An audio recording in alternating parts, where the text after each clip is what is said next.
Hello everyone, it is Nancy Taylor and I am here with a teaching video for the week, and this video is all about pacing. I have been mentoring now for 2 months, and I would say this is the biggest thing that teachers ask about and that they probably struggle with in their mock classes. So with your pacing, I have a couple tips for you. We're going to go over several students and the tips that I have learned, and I've also looked at some other teacher feedback and what they do in their classes. So hopefully this video can be beneficial for you and can be something that can help your class be more successful and help you feel like, oh yeah, I got this. My class went really well because I was able to get through the content that I wanted to. So with your pacing, the classes are 25 to 28 minutes. You're teaching a one-on-one class, and there are so many different factors that fall into the classroom. You could have a beginning student, you could have an advanced student, you could have a new student, a regular student, whatever it may be. There's such a variety that comes in front of the screen that you have to adjust to. So my number one tip is practice, practice, practice. I tell all of my mentoring session applicants that the more you practice and you see this variety, you figure out a feel for the time. You want to spend about 1 minute per slide, and the exception is the assessments. Some of those have 40 slides, 50 slides, because the reward system is in there. So you look at how many questions are in the assessments. If there's 15, if there's 20, then you decide how much time to spend on each question. And you'll notice that once you're very comfortable with the pacing, the assessment slide is not an issue. I've always gotten through all of my assessment questions because I always have an eye on that time and what percentage of the class I've completed. So when I'm at my 5-minute mark, how far am I in the class? Am I 25% done? I need to make sure, 25%? No. What's the percentage? Ignore that fun fact. It's not 25%, 22%? Are you 20% finished with the lesson? Who knows the percentage? So first of all, I have 4 tips for 4 different students. Number 1, your trial student. How do I do the pacing with my trial student? I have a video I'll link below on the trial student, and it explains how to teach for the trial class. So if you are spending too much time in your trial classes, it means that maybe you're trying to teach all of the content, whereas the goal for your trial class is to find what level the student is and to have fun. You want to make sure you teach a concept so the student is getting something from the lesson, but overall you really want them to feel good, to feel successful. And so if the lesson is a little bit easier for them, that's okay. If it's too challenging, not always okay, because they'll feel deflated and defeated. So we don't want it to be too hard. Your second student, your new student. So you see a new name on your schedule, you're showing up, you really don't know what to expect other than the feedback that you see on the information tab. If you click on info, you can see what other teachers wrote about the student.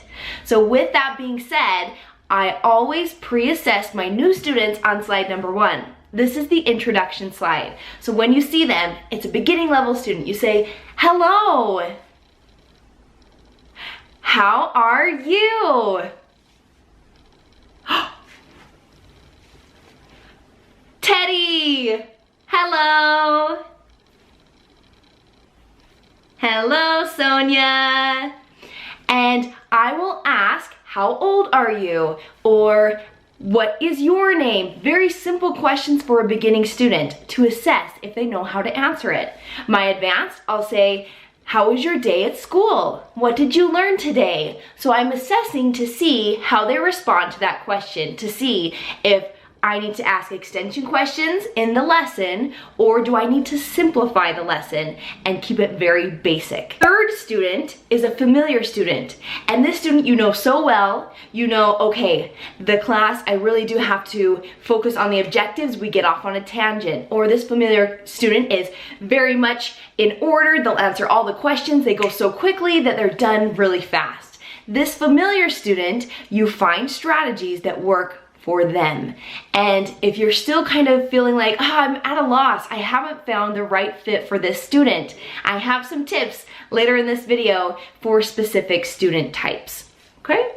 So listen in for those. Your fourth student is a beginning level student. So with the beginning level student, I always simplify and model.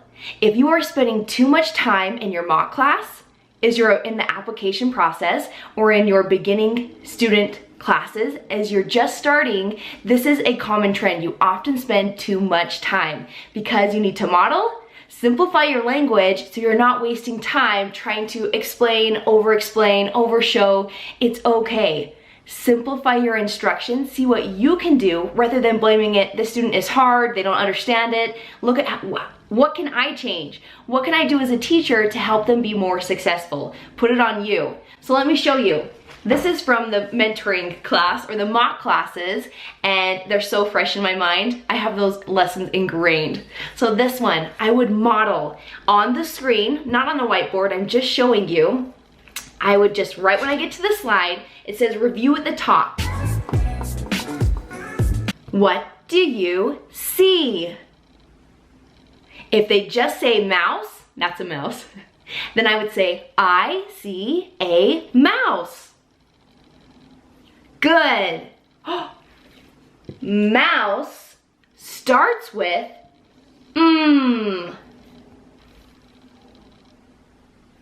Good job. Can you draw a line? Now, if your student doesn't understand draw a line, then a big suggestion is to show them a picture of a computer mouse. Draw a line. Or if the computer says your student's taking the class on an iPad, teach them finger. Draw with your finger.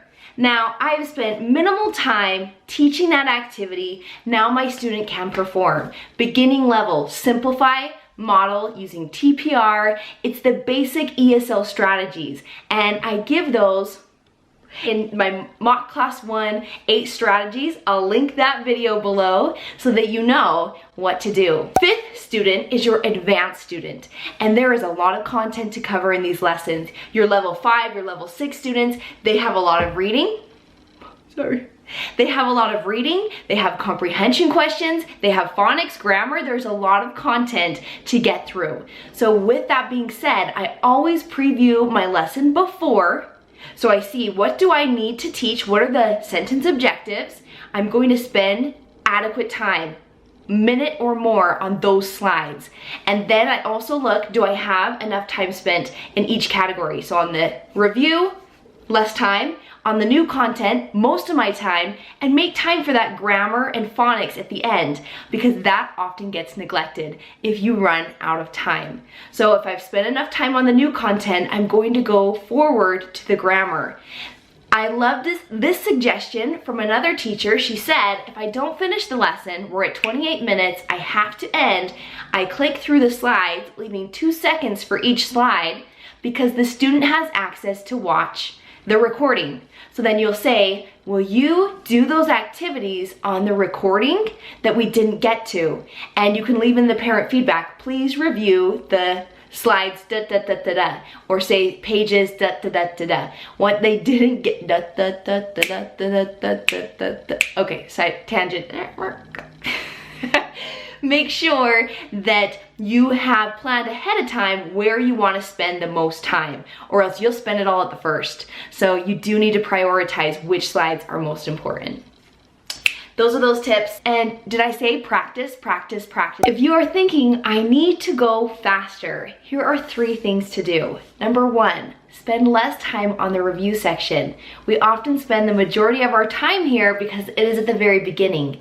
Use this section more of as a quiz, or to see what the student remembers rather than teaching the content. So if you've spent your minute and you haven't got to all the words, what I do is I write those words on my notebook to the side for the student, and then if we have time at the end, I use those. Or if there's another activity that uses those words, I use them. If I don't ever cover them in the class, I leave in the parent feedback and student feedback, not student, and the teacher feedback to review, da da da da da, the words I didn't get to. I always get to those words though because I've made a note, and so I make sure that I cover them. So if you spend more than a minute on the review section, no, you're going to see those words again. So spend less on the review, majority of your time in the bulk of the lesson. The content and those objective sentences, the new vocabulary, you need to teach those repetitively. You want to hear them multiple times. The goal is to at least hear the vocabulary 3 times or more. 5 is nice. You have to hear a word 7 times to memorize it and remember it. So right there gets 3 out of the way, or 5 out of the way. So make sure you use the vocabulary. Tomato. Good. Tomato. Tomato. Yes. What do you see? I see a tomato. High five. Simplify. So if you have an activity that is too challenging for the student and you are feeling like you're wasting time trying to get them to draw a line or to stand up on the sit and stand slide, they're not understanding. Just simplify. Instead of standing up when it's wrong, we do a thumbs down. Instead of staying seated when it's right, we do a thumbs up. So instead of getting the student to stand and sit, thumbs up, thumbs down. I always work on getting them to stand and sit because they love to move. However, if you have a student that is not grasping the concept, you spent too much time on it, just simplify it. Simon says, they don't get it, just say, touch your head, touch your shoulders. Take out Simon says. Competition. If you have an advanced student that takes their time reading or procrastinates the reading by sharing a story at school or saying, did you know this about insects? And they always get on a tangent. Do you have this student? I love this student. I have several students that love to talk. They love to share stories. They connect to so many things. So I time them in their reading. I say, wow, that's interesting. Let's see if you know an interesting fact about this insect. And they'll read that one. I can also say, I would love to see that. Will you show me at the end if we have extra time? So you can bring them back in a positive way, which is great. Make it a competition. Let's race to see who can find the most words. If you are saying, I need to slow down, you have 10 minutes left, 15 minutes left, you need to slow down in class. Ask extension questions. So for your beginning level, it may be, have you seen a mouse? Or what color is the mouse? Gray? Is that gray? Gray? Where's gray? Gray? I don't have gray. If it's an advanced student, you could say, have you been to the Great Wall of China? Do you have Nike shoes? Cool! Do you play soccer? What is a country? You can also have the student explain all their answers. If they give you an answer in a sentence, then you always ask why. So if you say, what do you see here? And they say, I see a bed bug. Wow. What is a bed bug? And they have to explain what they know. So you're asking extension questions and having them explain their answers. Promote conversation. Every slide is a new conversation starter. You want to use that to create conversation between the student if it's too easy for them and they just want to fly through it. Also make it a chance or opportunity for them to share things about themselves. People love talking about themselves, of course, or things that they know about. So let them share talents, let them share information they know. It's a great opportunity for them to share and they get that one-on-one attention. So you really can extend each slide. And if you have extra time at the end, I'll link below, I have a fast finisher video. Make sure your fast finishers are age appropriate. Meaning if you have an advanced student and you're doing tic-tac-toe at the end, probably not the best use of time. You only have 25 minutes. So maybe you're doing rock, paper, scissors. Whoever loses has to ask the other one a question about, or whoever wins has to ask the other one a question about the lesson. What did we learn about insects? They love this one. Rock, paper, scissors, and winner gets to ask a question. So you can do an activity that fits their level. Bonus, I'm going to show you how to eat a banana in class. How how do you get by? You're starving. You've had back-to-back classes. You need to eat a banana. So you use the reward system. Monkey! Hello, Susan. When you do a good job, you earn a banana. Do you like bananas? Great job! You earned 2 bananas. Notice I have my face and my prop in the screen, and then I bring it close, showing them they're 2 bananas. They're laughing by now. Banana. 2.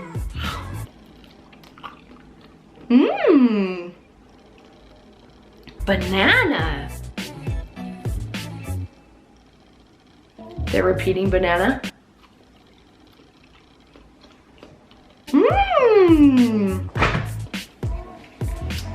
Monkey.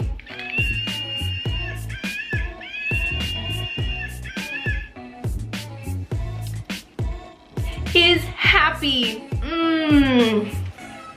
Delicious. Don't chew and talk. That's rude. I hope that you got a couple tips or strategies to use. Remember, you always have a timer in class, 1 minute per slide. Keep an eye on your timer and always gauge where you should be. Be aware of it. Don't just teach and not look at that timer. It's very important to have that in your mind and to practice with that timer. Practice, practice, practice. Maybe don't eat the whole banana in one class. Only one small bite at a time because you gotta go quick. Bye.